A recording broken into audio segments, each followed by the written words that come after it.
Hello friends, welcome to my channel. நாம் இப்போ 8ஆம் வகுப்பு 2ஆம் பருவத்தில் உள்ள முக்கியமான பாக்ஸ் கொஸ்டின் தான் பார்க்க போகிறோம். எந்த ஆண்டு தட்சசீலத்தை யுனெஸ்கோ உலக பாரம்பரிய தலமாக அறிவித்தது? சரியான விடை 1980. எந்த ஆண்டு கிழக்கிந்திய நிறுவனம் இந்தியர்களின் கல்விக்கான பொறுப்பை உறுதிப்படுத்தியது? சரியான விடை 1813. வார்தா கல்வி திட்டம் எந்த ஆண்டு உருவாக்கப்பட்டது? சரியான விடை 1937. வார்தா கல்வி திட்டத்தை உருவாக்கியவர் யார்? சரியான விடை மகாத்மா காந்தி. வுட்ஸ் கல்வி அறிக்கை எந்த ஆண்டு கொண்டு வரப்பட்டது? சரியான விடை 1854.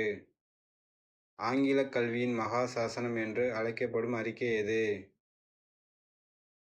சரியான விடை வுட்ஸ் கல்வி அறிக்கை. உலகின் அதிக மக்கள் தொகை கொண்ட மாநகரம் எது?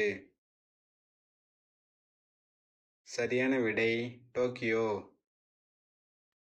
செர்னோபில் அணு உலை விபத்து எந்த ஆண்டு நடைபெற்றது?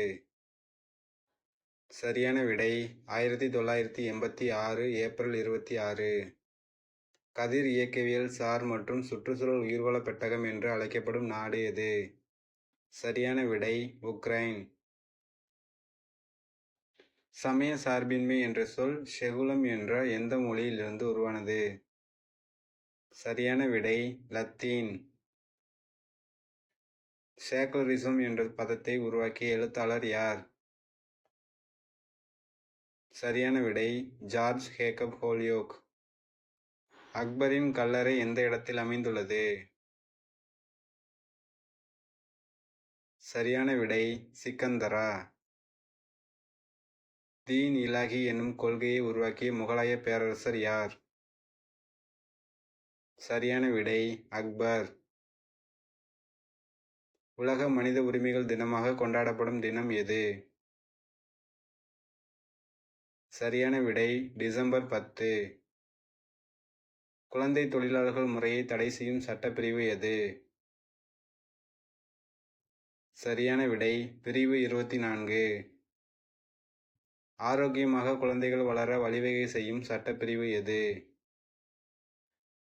சரியான விடை பிரிவு 39F. 6 வயது வரை அனைத்து குழந்தைகளுக்கும் ஆரம்பகால குழந்தை பராமரிப்பு மற்றும் கல்வியை வழங்க அரசு முயல்கிறது என்று கூறும் சட்டப்பிரிவு எது? சரியான விடை பிரிவு 45. சர்வதேச பெண்கள் ஆண்டு என ஐநா சபை அறிவித்த ஆண்டு எது? சரியான விடை 1978. சர்வதேச குழந்தைகள் ஆண்டு என ஐநா சபை அறிவித்த ஆண்டு எது? சரியான விடை 1979. குழந்தைகளுக்கான உதவி மைய எண் எது? சரியான விடை 1098. சேது பாரத திட்டம் எந்த ஆண்டு தொடங்கப்பட்டது? சரியான விடை 2016. வீடியோ பிடிச்சிருந்தா லைக் பண்ணுங்கள், ஷேர் பண்ணுங்கள், கமெண்ட் பண்ணுங்கள் ஃப்ரெண்ட்ஸ். முக்கியமாக சேனலை சப்ஸ்கிரைப் பண்ணுங்கள் ஃப்ரெண்ட்ஸ். தேங்க்யூ ஃபார் வாட்சிங்.